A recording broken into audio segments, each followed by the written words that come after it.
Carol from Banana Moon Studio, and today we are doing section 3, the last section of the Alera Shawl.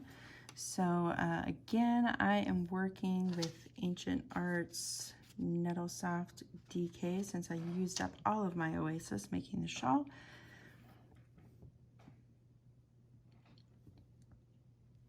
So the section 3 is a V-stitch section, and you can see that here. And we go from the textured diagonal stripes we were doing into this V-stitch section. You know, it's typical to have something lacy or open work at the edge of your shawl, but since this is supposed to be reminiscent of a military cloak, I didn't really think lace made a lot of sense. So this is as lacy as it's getting in this particular project. So let's start. I have the little swatch that I was working with in section 2, and I'm going to continue using this swatch to demonstrate how we're going to start section 3. So row 1 of our V-stitch section, we should be on the right side. You should be able to see your textured stripes popping up off the fabric since you're on the right side. We're going to chain 2 and then 2 double crochet in the first stitch. We are continuing the same pattern of increases and decreases that we have in the other sections of the shawl, but there are some times in this V-stitch section that those increases and decreases are going to look a little bit different so that it fits with the V-stitch pattern. But we're going to go ahead and put 2 stitches in our first stitch here.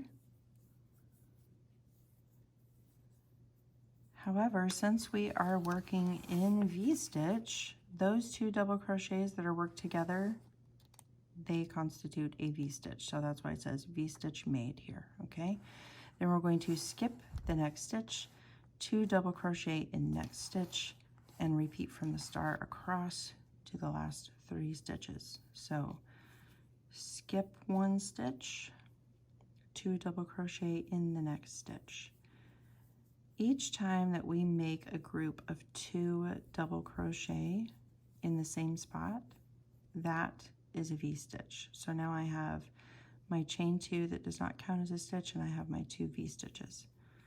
I'm going to skip another stitch and put another 2 in this stitch.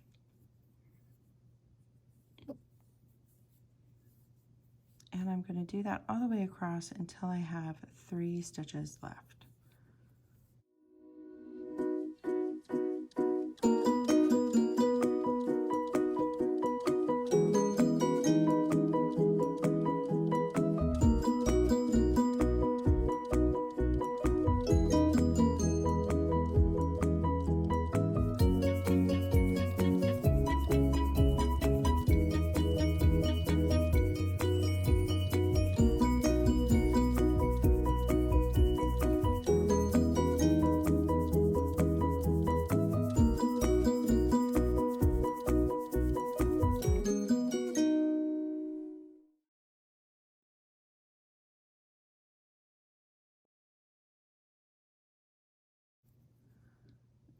Okay, and I have 3 stitches left here. So at this point in the pattern, this row is supposed to be one of my decrease rows. And because of that, even though I have 3 stitches left here, I only really want to make 2 instead of 3. So I decrease by 1.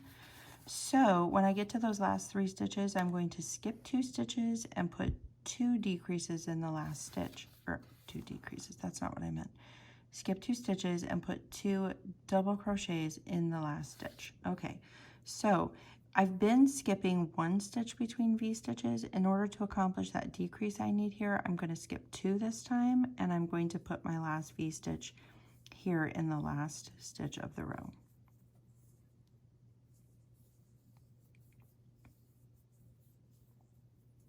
All right, so that is my first V-stitch row complete.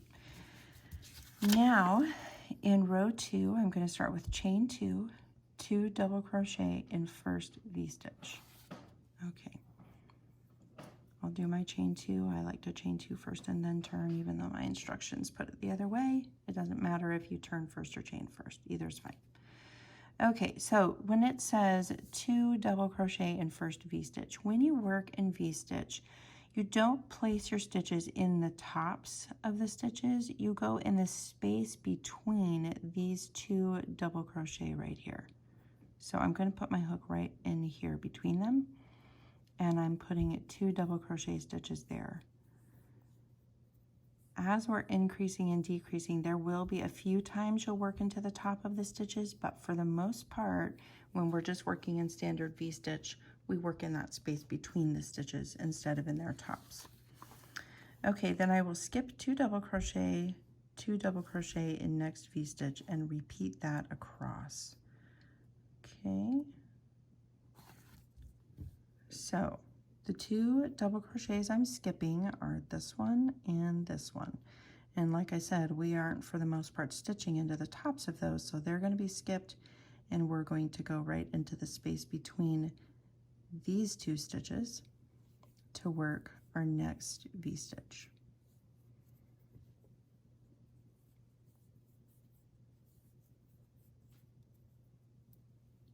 So I'll skip 2, and I'm going to go in this space here.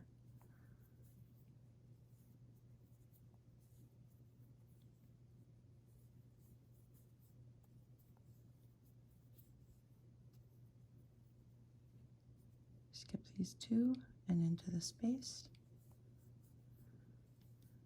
Patterns for V-stitch are always a little bit hard to write. It is surprisingly difficult to describe exactly where you want people to put the stitches when you're working in V-stitch. Skip these. It just doesn't fit very well with our standard method of writing patterns. So it's helpful to watch a video so you can get the idea of what it is you're trying to do. Skip these 2 and go in here.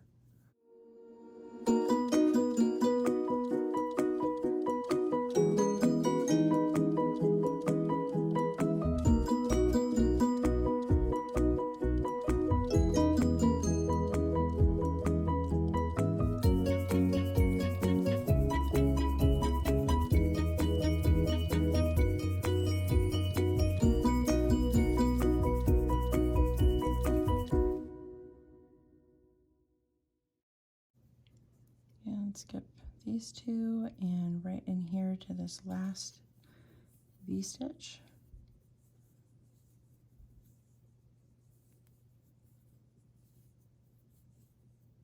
All right, and then it says, after working 2 double crochet in last V-stitch, double crochet in last double crochet of last V-stitch. Okay. That is a lot of words to say. We're going to increase here because this is the increase side of our shawl, and we're going to do that just by placing an extra double crochet in the top of this very last stitch. So that's where we're fitting in our increase on this side.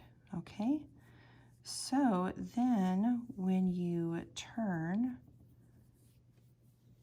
and you're on row 3, you'll chain 2, 2 double crochets in the first double crochet. This is how the increases are going to look on this side. Every right side row is going to place 2 double crochet stitches in the first stitch, and every wrong side row is going to do what we just did, where you work this last V-stitch and then place 1 more double crochet right here in the top of the last stitch. That's what our decreases are going to, or I'm sorry, what our increases are going to look like in this section. As you go through here, there will be various times that in order to accomplish the decreases on this side, you might do a double crochet 2 together, like I've shown you before in the last 2 stitches. Sometimes it will look like just placing 1 stitch here or 1 stitch here, but the pattern will explain in each row what the decrease is going to look like. It's just a little more complicated to decrease by 1 over here. So the pattern will explain that. But I think that you've got most of what you need to know for this section. So as always, please like, subscribe, and share, and leave your comments about what you need to learn, what your questions are in crochet. Always find my latest free patterns, tutorials, and reviews at bananamoonstudio.com. You can also sign up for my newsletter there, and you'll get 2 free pattern downloads that I'll email to you when you subscribe. And I hope that you all have a beautiful day. Bye.